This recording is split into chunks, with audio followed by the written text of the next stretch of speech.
It was the summer of 1974 in Seattle, Washington. College campuses were alive with students enjoying the long, warm evenings.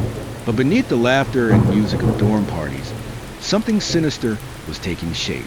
Young women were disappearing, one after another. They weren't vanishing from dark alleys or deserted highways. They were taken in broad daylight, in crowded areas where witnesses swore they saw nothing unusual. The only clue they could recall was a handsome man with a polite smile, sometimes with his arm in a sling, other times struggling to carry books. He introduced himself simply as Ted. Ted Bundy was no ordinary predator. To strangers, he was confident and charming. To friends, he was intelligent, ambitious, even kind. He had dreams of becoming a lawyer and was heavily involved in politics. To his longtime girlfriend, Elizabeth, he was loving, sometimes distant, but always convincing enough to keep her close. No one suspected that behind his captivating smile and calculated charm, he was orchestrating a series of brutal abductions and murders that would leave America horrified. Backhand index pointing right before we dive deeper into how Bundy fooled everyone around him. Make sure to hit that subscribe button, give the story a like, and follow for more chilling true crime episodes. Bundy lived a double life. By day, he was an active member of political campaigns, volunteering at hotlines for troubled youth. He shook hands with influential people, and even worked in the justice system. He wore suits, spoke eloquently, and carried himself like a man destined for success. But by night, he transformed into something else entirely. He stalked parking lots, libraries, and college campuses, targeting women who reminded him of a lost love. Dark-haired, part their hair down the middle, soft-spoken. He would approach them, pretending to be injured, asking for help carrying books or loading a sailboat. Once they agreed, his mask of civility dropped, and they vanished. By 1975, panic had spread across multiple states. From Washington to Utah to Colorado, young women were disappearing at an alarming rate. Detectives began connecting the dots. Witnesses repeatedly mentioned the same name, Ted. One woman described a man with a cast. Another remembered a tan Volkswagen Beetle. Slowly, a horrifying picture began to emerge. But despite this, Bundy remained untouchable. His friends couldn't believe he was capable of violence. His girlfriend, though suspicious at times, struggled to reconcile the kind man she knew with the monster the police were hunting. Backhand index pointing right if this story already has you hooked.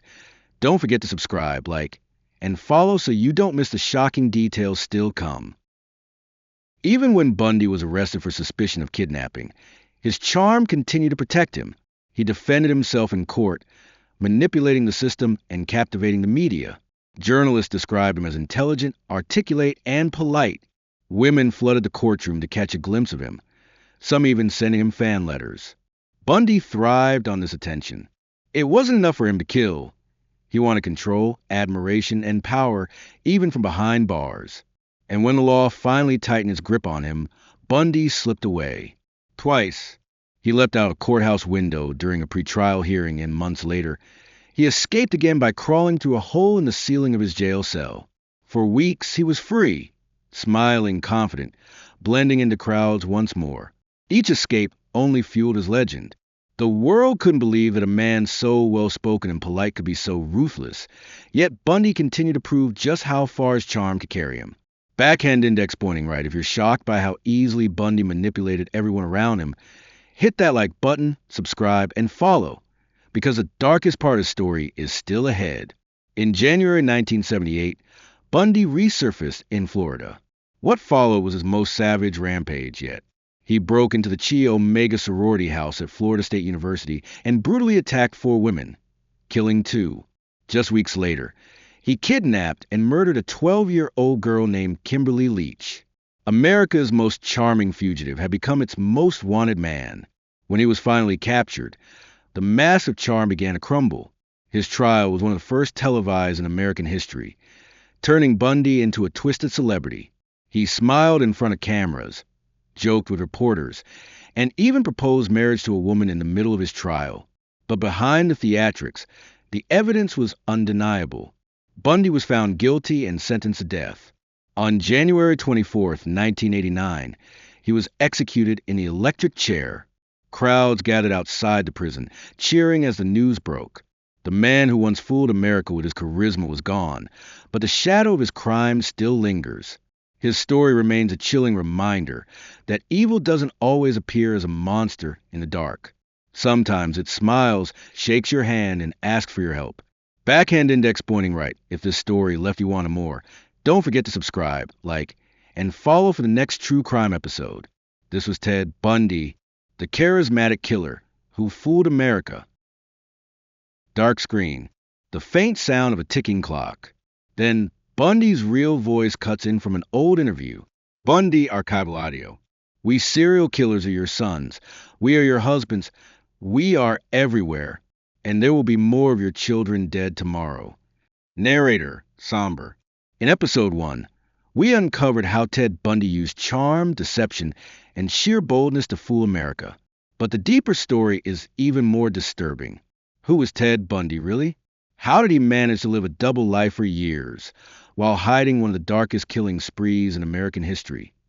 Backhand index pointing right. Before we dive in, make sure to subscribe, like, and follow, because this episode will reveal the chilling truth behind Bundy's confessions. Bundy once admitted to killing at least 30 women, but investigators believe the true number may be much higher. His victims were not just statistics, they were daughters, sisters, and friends. Scene: photos of smiling young women, fading one by one. Narrator: Janice Ott, Denise Naslin, Georgianne Hawkins, Kimberly Leach. Their lives were cut short by a man who blended into the crowd, a man who seemed safe, a man who knew exactly how to disarm suspicion with a smile. Survivor Carol Duranch paraphrased testimony. When I realized he wasn't a police officer, my stomach dropped. He pulled out handcuffs and tried to lock my wrists. I fought, I scratched, I screamed. I was lucky. I got away. Others never did. Backhand index pointing right. If this already sends chills down your spine, hit that subscribe button and follow, because Bundy's darkest truths are still ahead. Bundy's mind fascinated investigators and psychologists alike. He wasn't driven only by violence. He craved power and control. Psychologists' archival quote, paraphrased, Bundy's killings weren't just about sex or murder. They were about domination. He needed to prove he could manipulate not just his victims, but society itself. Bundy even admitted in interviews that pornography fueled his fantasies, escalated his urges until killing was the only way to satisfy them. Narrator: this confession sparked nationwide debates about addiction, psychology, and whether monsters like Bundy are born or made. During his Florida trial, Bundy became a media sensation. The courtroom was packed not just with reporters, but with young women who were strangely infatuated with him. Narrator: Bundy smiled at cameras, played the crowd, and even proposed marriage to Carol and Boone right in the middle of his trial. Boone later gave birth to his daughter, a child raised in the shadow of America's most infamous killer. Journalists covering the trial. It was surreal. This was a man accused of unspeakable crimes, yet people adored him. He turned murder into celebrity, and that might have been his greatest manipulation of all. Backhand index pointing right. If this shocks you, hit that like button and subscribe, because Bundy's final days were his most chilling of all. By the late 1980s, Bundy had exhausted all his appeals. With his execution date set, he began making desperate confessions to law enforcement. He revealed details about the locations of some of his victims, though many remain missing to this day. FBI investigator, paraphrased, Bundy played games until the end. He confessed to some murders, hinted at others, but never gave us the full truth. He wanted to remain in control, even in death. On January 24, 1989, Bundy was executed in Florida's electric chair. Crowds cheered outside the prison, holding signs that read, "Burn, Bundy, burn." But inside the prison, his final words were calm. He simply said, "Give my love to my family and friends." Ted Bundy is gone, but his story continues to haunt America. His crimes led to the rise of criminal profiling at the FBI. His charm became a warning. Never assume evil looks like a monster in the shadows. Sometimes it wears a suit. Sometimes it says please. Narrator: slow, gripping. Bundy's story forces us to ask a terrifying question. If someone like Ted Bundy approached you, polite, handsome, intelligent, would you recognize the danger? Or would you become the next victim? Backhand index pointing right. Comment your thought below. And don't forget to subscribe, like, and follow for episode 3. We'll explore how the FBI built the psychological profiles that finally stopped killers like Ted Bundy.